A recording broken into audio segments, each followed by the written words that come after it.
We get into the game, shout out and anti-shout out at the same time to Arknog. This lovely son of a gun is a very handsome and a very nice dude, but when he donated, the donation notifier blocked my XSplit, so I couldn't scene swap. But $10 donation says, much love to Riff and Zombie Up. As always, happy holidays. Thank you very much, man. You too as well. But, ladies and gentlemen, it's the finals. It's the IEM Taipei America qualifiers. We already had Root Hydra qualify in the winner's bracket.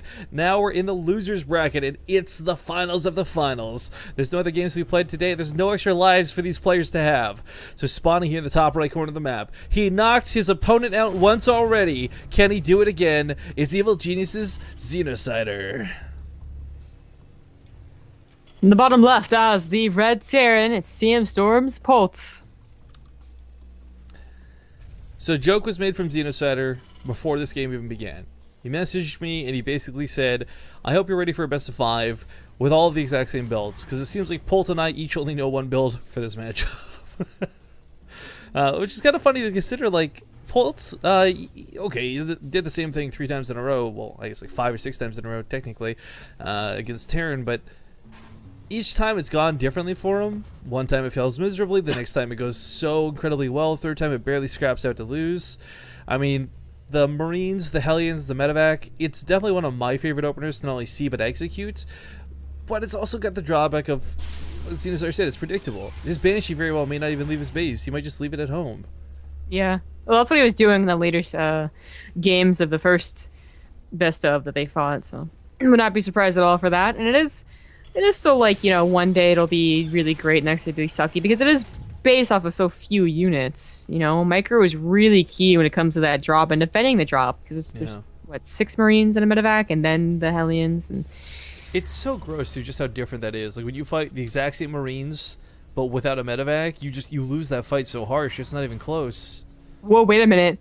Polt! Is Polt listening? Whoa. Polt's like, I'm just gonna go for this command center. Because I just shake it up. I told you, Polt's going to choose to win this finals, whether he lets XenoCider... No, I'm just kidding. But this is a big deviation. Go for the other command center. This gives you a little bit more Marines in the mid game. It gives you a little bit more economy where you can squeeze it out. But weirdly enough, with the way Terran versus Terran opens, you don't get a huge worker lead that fast off of this. XenoCider must be like, what? A Reaper? What? Oh, so now I really wonder how much he's not freaking out, but being like, oh, okay, well maybe I do have to actually scout something here, because, you know, if he I don't thinks think that he Polt's... His opener is just one that kind of goes no matter what. The Banshee. Well, no, right, but like the only difference it is that if he thinks that it is the same thing, just that he opened with the Reaper, but he'll still go into the Medevac drop, he keeps that Banshee at home, right? So hopefully he doesn't do that. It'd be useless. That's a good point. That's a good point. Big shout out, by the way, to Crash89, just subbed to the channel. Welcome, welcome. Same offer extends to you as all our other subs. PM me if you want to get those sick replay packs. But folks really want to know what the bets close in at, and quite frankly, it's astonishing. I think this is the most Partoufs we've had bet on anybody in a long time. As between the two of them, there's about 50,000 Partoufs. 31,000 on Polt and 19,000 on XenoCider. Cool.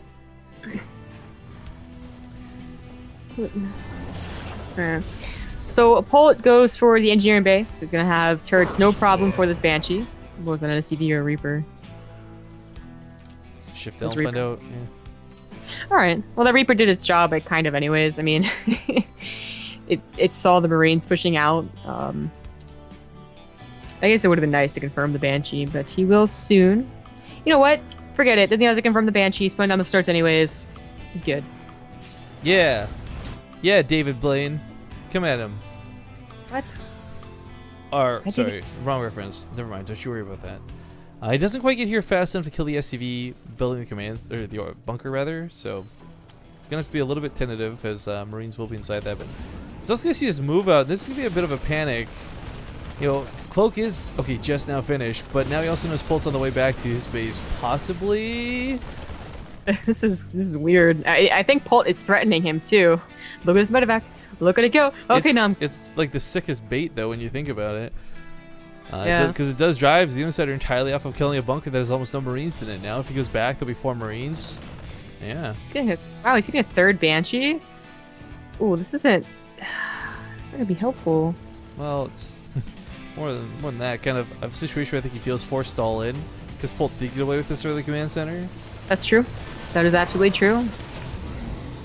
I guess the good news is that I'll have the fence. Just park that Banshee underneath the over the medevac, and you're pretty good to go.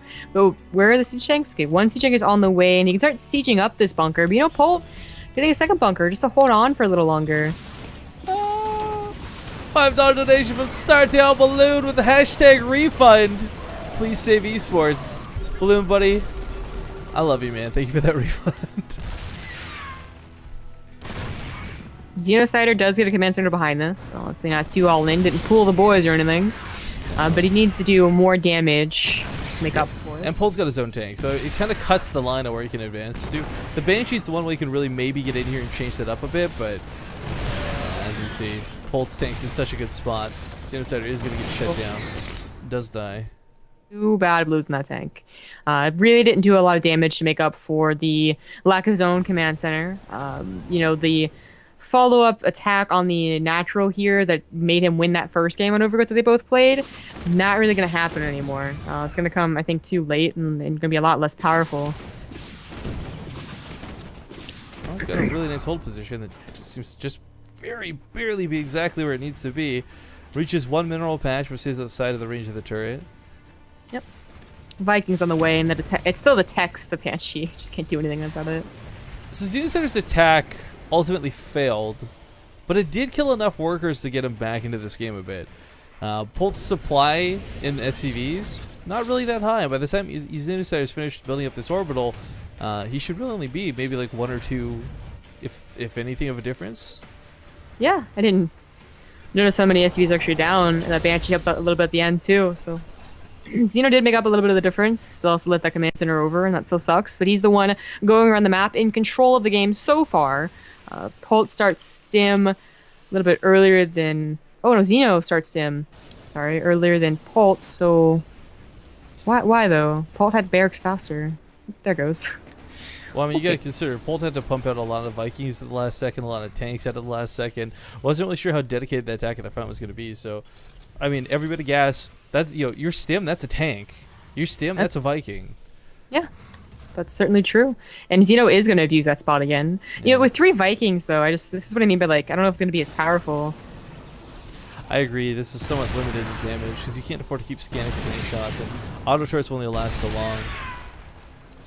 Point defense run actually might not be too bad to throw damage for the vision of things, but XenoCider's got to watch out. This, yeah, PGD goes down. Keeps the Raven alive. He loses a, what is that called, Rifkin? Point defense drone? Oh, it goes on the gas. Oh, this thing, you jerk, yeah. It's a gold mine, right?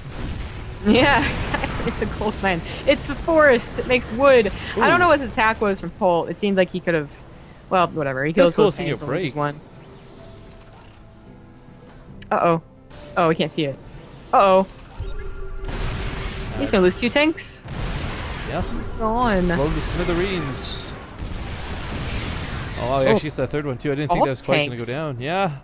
That's really good. XenoCider is like doing these little attacks. They're just like, they're not gonna do a whole lot. They're gonna fizzle out, and they don't fizzle out. They keep on doing damage. Vikings land on the ground 100% necessarily. Marines actually don't have range to actually fight this, so XenoCider is gonna have to back away. But I kind of feel like, again, the damage has been done. XenoCider's got a huge SCV lead right now. He delayed this gas for so long, and of course his tech's a little bit up on that for Polt. Polt's prioritizing combi shells, of course, and trying to get those done. But XenoCider, he's gonna have that +1 so nicely. Yeah, very, very nice game from Xeno. Really came back in the mid game. Third command center does go down faster for him as well, so that's really great. If he can keep it, of course. It'll be stuck in the main for a little bit as they start actually fighting each other in the middle of the map. This has really been, you know, a game where XenoCider, yeah, he took damage first, but he took control of the game later. Now finally Polt's starting to get out on the map with this little, not really a drop, I guess a counterattack setup. Sure, I'll call it that. Polt's defense is going to be really difficult here. This is... Well, we'll see if XenoCider actually might just end up coming home. Looks like he is just going to turn around and come home full bore for this. So Drop's going to do a lot of SCV damage. He evens up that SCV count, though. XenoCider are not behind from this just yet, but tanks are unsieged. They're very vulnerable to the Marines, possibly, potentially.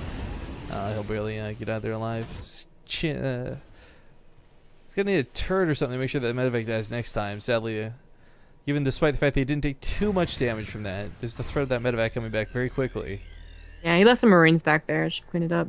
I like this maneuver to like get the reinforcements there faster. These 2 tanks. It's nice. He's trying to abuse a position again, and Polt not really going to let him, but he's a little bit out of position. This Marine's going to spot this, but is it too late to come back and defend it? Looks like it.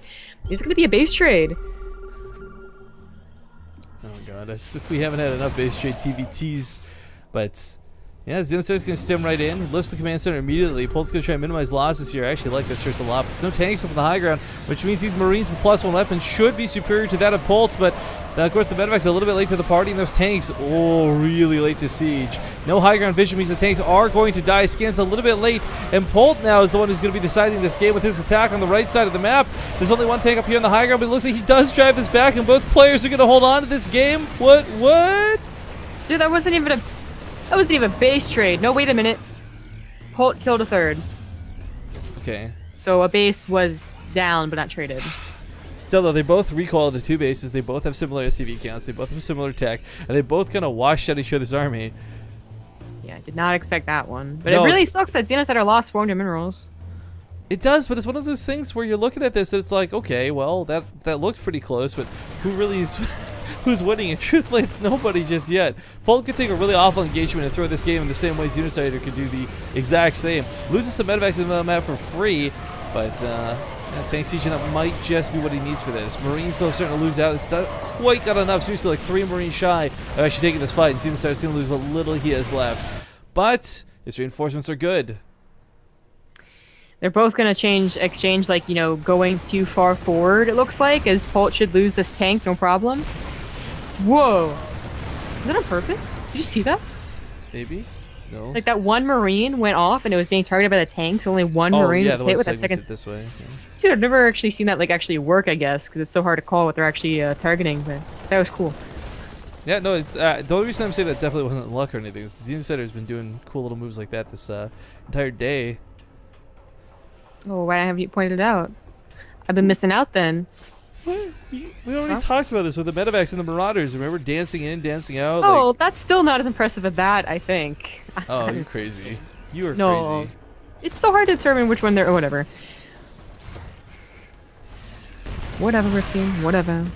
So, obviously, they're both still trying to get the SCV count a little bit, you know, up. So, no one's really taking advantage of, like, an upgrades or anything like that. I mean, the first person who decided to go for +1 armor, and it is Polt, as I talk about it, could be the one that loses out because he has, you know, that 100 minerals and gas not going into the army right now. This is a very awkward standoff. I feel like for XenoCider, he doesn't really have to take this fight. Uh-oh. Oh, that's going to kick his ass. It's going to be a big supply drop coming for XenoCider here in a second, but taking a decent scrap versus Polt, not going to win this Marine War, not in the slightest. Now down supply, not just barely, but a lot. Yeah, that's kind of game. Again, the SCV count's very similar, but that was his army supply just dipping right there. With only 1 tank left over, Polt will be able to march forward and win.